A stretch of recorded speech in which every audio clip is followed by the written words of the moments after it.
جب ایک جلیل القدر پیغمبر نے وقت کے ایک متکبر اور خدائی کے دعوے دار بادشاہ کو توحید کی دعوت دی تو اس نے اپنی بادشاہی کے نشے میں احمقانہ دلائل پیش کیے اور پیغمبر نے کس طرح اپنی حجت سے اسے لاجواب کر دیا۔ سوال: حضرت ابراہیم اور نمرود بادشاہ کے درمیان بنیادی طور پر کس موضوع پر مناظرہ ہوا تھا؟ اے جنت اور دوزخ پر، بی نبوت اور رسالت پر، سی اللہ کی ربوبیت پر، ڈی قربانی کے حکم پر۔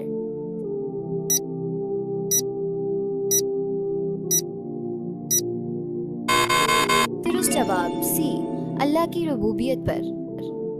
آئیے ہم حضرت ابراہیم علیہ السلام کی طرح توحید کے پیغام کو جرأت اور حکمت سے عام کریں، اپنے عقائد کو مضبوط دلائل پر قائم کریں تاکہ کسی بھی باطل نظریے کا مقابلہ کر سکیں اور ہر قسم کے شرک اور کفر سے خود کو اور اپنے معاشرے کو بچانے کی کوشش کریں۔